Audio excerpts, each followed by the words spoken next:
Hello, gays. This is one of those ones where I really have to dig deep to find a central non-redundant thesis in order to engage with it. I really have to scrape the bottom of the barrel of the wide breadth of the human experience to even muster the mental bandwidth to explain what's even happening here. Because all in all, this is so stupid. This is a non-issue. The discourse that's emerged around this topic is absolutely, vocab word, asinine. Yeah, I'm pulling out the big words because this didn't even get me heated, it just annoyed me. But I'm gonna talk about it because clearly there's much to talk about. Hi, my name is Nia, also known as @fitnia, and I am a conventionally attractive lesbian. Now, you just had a response to that in your brain because you were presumably looking at me and I just stated something as fact. Now your brain is like, oh, that thing that was stated as fact is actually subjective. Let's see if we agree, brain. And then you decided whether you agreed with me or not. That's my theory on how opinions work, how judgment is made, and perspective is discerned in most people. Whether you agree with my statement or not, what did it prompt in you? Discomfort, skepticism, agreeance, humor? Because for the subject of today's video, it resulted in a lot of hate and death threats and harassment. Heart eyes emoji. So after an intro like this, the unacquainted must be on the edge of their seats like, what happened? Well, buckle up.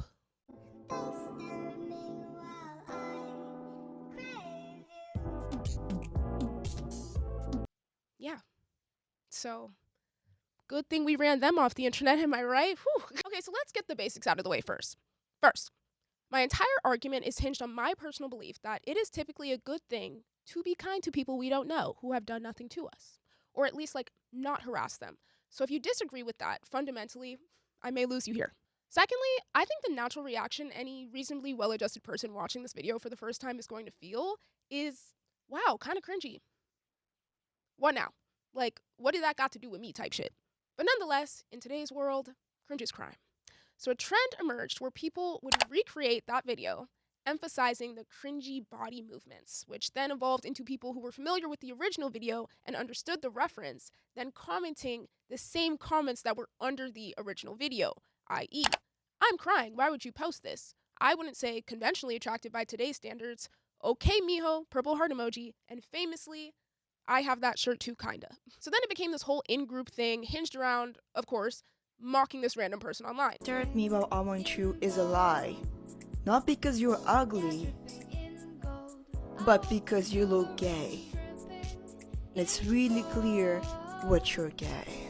A whole breadth of content did follow portraying the bullying strangers is bad perspective. You bullied this person so much they left the app because what? You thought it was a funny trend to make fun of someone's appearance? I'm sorry, but I don't understand how that's a trend at all. The bullying on this app is so bad. That poor person who posted the conventionally attractive lesbian video. Oh my god. How dare they? How dare they have confidence in how they look? And you do not feel that you deserve to be called conventionally attractive. So you're projecting and you're saying that, well, if I can't feel confident about myself and I can't see myself as attractive, then neither can she. And I have a confession. The conventionally attractive lesbian girl went to my college. She is very sweet. She has a name. Her name is Brianna. The first thing that I thought when I saw the video was, oh my god, we were bisexual at the same time. Cute. Then I opened the comment section. Scary!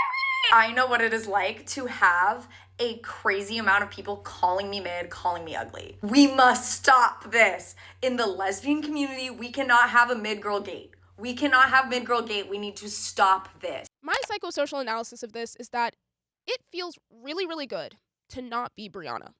It's almost an addictive high to not be Brianna. And I'm not literally talking about Brianna, if you can't tell. I'm talking about in Brianna's position. I think in many ways, this whole situation is like a litmus test for sheep. It feels good to feel better than other people when you don't like yourself very much. And I'm just talking about in a queer context, like other queer femmes or queer people watching this and choosing to be mean to this person. But in a non-queer context, it's worse in my opinion, because I should have mentioned, this left the community. And I don't like that. Girl made a video saying what it feels like to be a conventionally attractive lesbian. Now, people in the comments of that video were absolutely flaming her, and the whole situation just turned into this huge meme where people are basically just like, what it feels like to be a conventionally attractive whatever. If you have an unprecedented ego, I think it's very fair for people to make fun of you. When I first saw that conventionally attractive lesbian girl, I was like, okay, this has to be a joke, right? Like, this has to be a reference to something. But it wasn't. It was an original video, and I just sighed. It's okay to feel confident. It's okay to feel pretty, right? And I'm sure by someone's metric, you are pretty. That being said, when you use the word conventional and speaking for a general population, no, you're not, bro. I don't like them in our business, y'all. There were straight girls doing this trend, and in the caption they'd be like, "I'm not gay, by the way, lol red heart emoji." There were men making think pieces about this for some reason. In a non-queer context, a straight person who decides to add to the dogpiling in the situation is punching down. This is not a cringy girl like them or a cringy girl like they've dated. This is a cringy lesbian. This is other. I'm not in this. I lose nothing internally by punching down here, and I can gain external validation for doing so. So for the queer people who jumped on this bandwagon, I'm like, WTF. In the lesbian community, we love to fight about respectability politics and how our oppressors will view us if anyone steps out of line. Then some of y'all throw someone who shares their identity under the bus for brownie points and TikTok likes from people outside the community. Bah.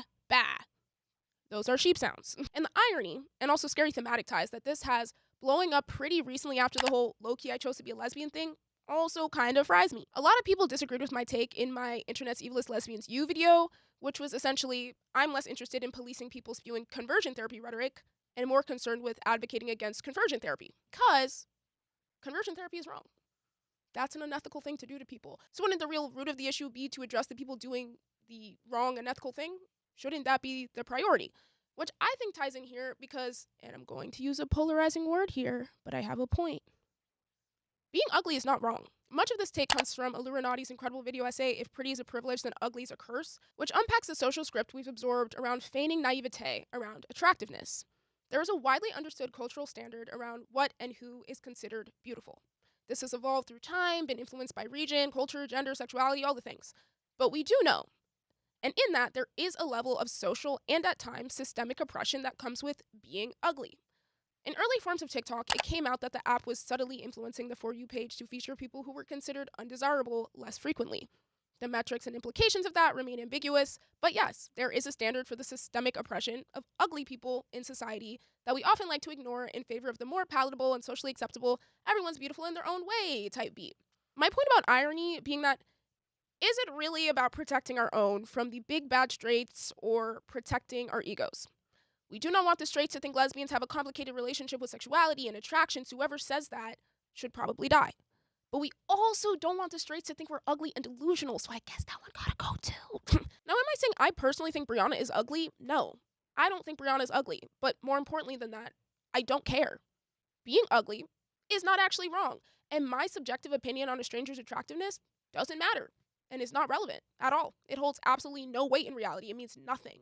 We give it weight so we can enforce hierarchy, which, you guessed it, is a psychosocial tool and reinforcement of the patriarchy that keeps us locked in a hegemonic, heteronormative social structure that ultimately does not benefit queer people, people of color, impoverished people, or really anyone except rich, white, cis het men. So, dogpiling and applying moral value to attractiveness, or the gall to call oneself attractive online, is all fun and games until you are the one at the bottom. And even more so than that, the video is implying that Brianna is getting hit on by men while desiring to get hit on by women. And I find that incredibly believable considering I have met a man, several even. And again, I'm not saying this to imply Brianna specifically is unattractive, but to my recollection, you really don't take much with them. Do you remember a couple Thanksgivings ago when it came out men were fucking the dead turkey corpses? Like, I don't think her claim is crazy at all. So, why? Why did this happen? My theory, because the age of woke is dead, and in its place there is this bitter resentment. I guess it's because, for one, some of y'all were only woke for clout, and we're just waiting for the pendulum to swing back so you can be bitter and mean without fear of repercussions again. Not to say this dogpiling shit didn't exist back during woke TikTok days, it did, but that nonetheless still toxic dogpiling mentality was used to condemn white people who said the N-word on Snapchat. And for two, because there's an anger with the headlines we see daily, the misogynistic grifters we see trending, the wars we're funding, and most notably the feelings of powerlessness surrounding it all. So when you can't beat them, some decide to become them. But carceral online policing aside, the line between slur usage and cringe is blurring. Those two offenses in our current cultural schema are worthy of the same repercussions in 2026. And that's really scary. Because when it gets dark, when we, the progressives, the good guys, begin to normalize feeling powerful by making others feel small, when we enforce the silent cultural politics at the expense of others, when we begin to enjoy it, get pleasure from it, shit gets really fucking dark. Okay, I'm ready. Hi. Hi. This is Anuhea. They're a writer, content creator, lesbian, indigenous Hawaiian, and one of my best friends. And in 2022, they became a meme.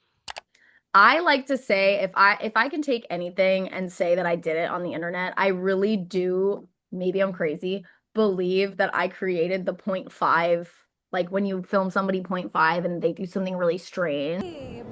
Babe, I cheated on you. Are you sad? Babe, you know I'm an empath. When you're sad, it hurts me. So really, who's the one suffering here? Babe, if you get mad one more time, I'm gonna have to exit this toxic situation. I would do this series called Girl Facts where I would kind of set up the camera or have my mom record me. I'd say random things that were honestly low-key rage bait. Girl fact 5,555. Did you know that girls take super steaming hot showers because our internal temperature is hotter than Megan Fox in a bikini? Before rage bait really existed or the concept of rage bait existed. And I was playing with audience a lot and I would kind of just say whatever for a while, but I wasn't out yet. So this was like my cute little bisexual era. Okay, it all fell apart when Hassan Piker. My blind spots, I'm a little bit too much of a dude, bro. So sometimes I'll pop off and I'll say something like, suck my and people don't really like that. You know what I mean? Especially if it's towards, again, a reactionary, but a reactionary woman nonetheless, right? That can come across as misogynistic. Hassan Piker reacted to me on stream. He reacted to one of my videos that was talking about catcalling. It was this cringe video where I'm like, Oh, I'm sorry. Are you catcalling girls today? Cause I heard you were catcalling. and pretty soon after, there was this meme that arose on Twitter that was super huge. And it was this unflattering photo of me in that video of me like screaming. And obviously like my tits are in it. And another image of me with my tits in it from the original video that made me really viral, which was like something where I'm talking about mommy kinks. Ladies, if your boyfriend has a mommy kink, you need to try this. Don't you ever swear at me, you little shit! Don't you ever raise your voice at me! I am your mother! This meme came out and it was like, I love mid girls with big titties. I wanted to be funny to cope with it. So I responded with an image of myself. I'm like 21, in a mirror. I think I was at a hookup's house where I thought I looked pretty. I thought I looked pretty. I looked natural, pretty, whatever. And then it went viral. I got humbled. I got humbled really fast. And my ethos, okay, about it was I need to post something where I have no makeup on, right? Because if I'm too done up and too cute, then people are gonna be like, oh, you're trying too hard. Oh, that's you with makeup. Take her swimming on the first date. So I wanted to use something very normal and just cutums. It wasn't cutums to the rest of the world. Everybody thought I was major mid, like major midtown, and it just took off. And I became mid girl. And now I'm on knowyourmeme.com as mid girl / did he seriously say I'm mid? Yay! And after that, incels flocked to me. I tried my best, and I think at the time I was so young and unsure of myself that I tried my best to metabolize it as funny, but it started to affect me later on down the line. And unfortunately, all of that incel attention turned into like an 8,000 person Reddit thread where I was being deepfaked. And it was not only really scary, but this is kind of before deepfaking was really a conversation. This is before anybody was trying to write any laws about it, or AI had no kind of boxes around it. So these images just exist now, and there's nothing I can do. I think when I started to take a break is when people started calling me a lol cow. When we think about lol cows now, I don't actually consider myself to have ever been a lol cow. I think maybe to this like subsect of basement dwellers I was, but I genuinely did have a platform, like you said, based off of this stuff. And it was intentional. It was, I guess, satirical. I would actually say it was more just like experimental. This is a reenactment of the time that I fell asleep and then a centipede hit me right in my upper thigh near my private area. Let's set the scene. I wanted to fall asleep watching interviews to the guy that I was seeing at the time. Yes, he has interviews. He's an ex-reality TV star and I hate him. Wow, I love sleeping. It's such a good sleep. I'm a misogynist and a narcissist with an ugly beard. Does that answer your question? Anu has a terrible boyfriend, so I'm gonna bite them in the thigh right next to her coochie! Oh my god, what is that horrible stabbing pain right in my area? Surprise! It was me! It was just an absurd way to interact with kind of the domineering forces that I felt like I was under the hand of. And I know that sounds very pretentious for what I was doing because I was on the internet going like, I have teeth in my pussy, but like it was just an intuitive gut reaction to what I was experiencing. And once I got offline and started to take a step back because I was afraid of becoming this image of a lol cow, and because I went through a lot of stuff personally that was really scary, I got a firmer foundation and realized that, yes, I am very odd. Yes, I am very cringe. But everything that I make doesn't have to be that gut reaction because it puts me in a vulnerable position. And that's not to say it was my fault at all. I just think it's something that came with time and age. Back then, I didn't know how to think about it, honestly. I thought I was okay when it was happening, but I don't think I was. I think I was burying it down, hearing so many men say that about me, or, not say I was average. I think I was always okay with that reality, even though I've genuinely, on my own, felt mediocre by myself. It wasn't the midness of it all that affected me the most. It was the violence that then ensued. I'm Hawaiian. That's why my name's Anuhea. I would look in the forums. And at some point, my partner at the time had been like, you can't look at this anymore, or I'm going to be really upset with you. Because they would comment on like my family. They would write like really elaborate incest porn of like me and my family that would be like very racially charged, or anti-indigenous, whatever you want to call it. That really affected me when I saw it. And sorry, I'm like kind of like phasing out. It's like traumatizing. And the second thing was a real person who apparently knew me had commented in one of these threads. And they said, this is actually the worst thing. It's so funny that this is the worst thing to me, but it really broke me down. It was a man who said, I know her. I live on her island. She is so annoying, and all of us don't like her. And it's the irony, the double irony, right, of someone who was perusing like a sex forum to like online rape me, perusing that to leave 2 cents in there, just saying that I was just genuinely insufferable to my own community. When I was the most isolated I'd ever been, I didn't leave the house for a year. I'm not even joking. Like, I did not leave the house. Oh my God, why am I getting emotional? What the fuck? Yeah, it was bad. What the fuck? Yeah, I like don't cry about it.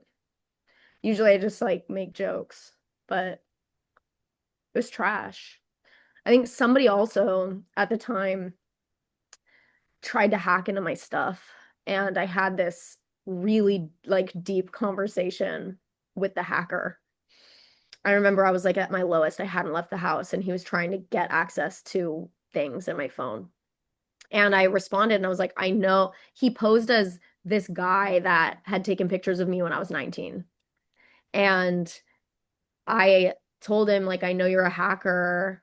Like, I know you're probably from those forums. Like, genuinely, people like you make me want to fucking kill myself because I can't even like live in my house. Can you please just stop? And I remember the hacker responding and admitting that he was trying to hack me. I asked him if he was someone I knew, and I was brokenhearted. I was like, could you please just tell me if you're someone I know? Like, you don't have to tell me who, but like, I'm so scared of men at this point. And he was like, no, I'm not someone you know. I'm so sorry I've done this to you. This was like supremely evil. I promise you, like, it's my fault. I'm disgusting. And like, I had this like really weird conversation with this hacker who couldn't humanize me before he hurt me. And then he did afterwards. So it's stuff like that really sticks with me. Really sticks with me. Having your privacy violated and pushed into like the right-wing internet is really trash. Sucks dick. But then I came out as a lesbian and everything got way better. Yeah. Also, how do you make sense of the conventionally attractive lesbian problem? Because I know you went to college with her, right? Yes, Brianna's awesome. I started to feel really like protective and upset because I think, maybe this is me deeping it, but I don't really think it's deeping it. Like part of what happened to me was like people in my forums were like dissecting the things on my face that were quote unquote, I'm not using this about myself, but like they would call it deviant and like gross. And they'd like make a lot of like weird comments about like my ethnic background. Seeing a bunch of white girls recreate this image felt odd to me and felt like another brand of inceldom. And then men started doing it. And I was like, pack it up, like we gotta go. Like, and the fact that lesbians and sapphics or whatever were this like origination of this or origin of this thing bothers me. Like it bothers me. Like I don't like that. I don't like that it's happening to them. And also, I knew it was real as fuck when I started seeing Wojaks of Brianna, because we both have Wojaks now. So when you get a Wojak, it's like, oh my God, you're into incel talk. They also got like Kirkified. That is weird. That is weird as fuck. Like, I'm scared. And we live in a really scary fascist regime, and this is a waste of our time. And I think whoever participated to the degree of like really punching down on Brianna should be deeply ashamed of themselves. Everybody should be okay with being mid. I think it's okay. It's legal. I think it's legal. I think it's fine. And being attractive is the least important and least interesting thing about anyone. So for one, I think most people felt offended, and I do think that is the correct word. People were fucking offended by Brianna's video. Is that they had the audacity to publicly call themselves attractive on the basis of the moral principle that arrogance is bad. Making a very generalized claim that is obviously fueled with so much ego, right? I feel like it's fair for people to make fun of you and keep you in check. People wanted to humble them, right? I think we all are familiar with, what's that word? Misogyny, yes. And the wide-held cultural motif that women are held to incredibly high standards and oftentimes shamed for liking ourselves or having self-worth. Underneath girl boss feminism is the foundation of our current civilization in which women are property and their purpose is to serve men. This is like misogyny ABCs. I'm not going to get too much into it. So there's that, right?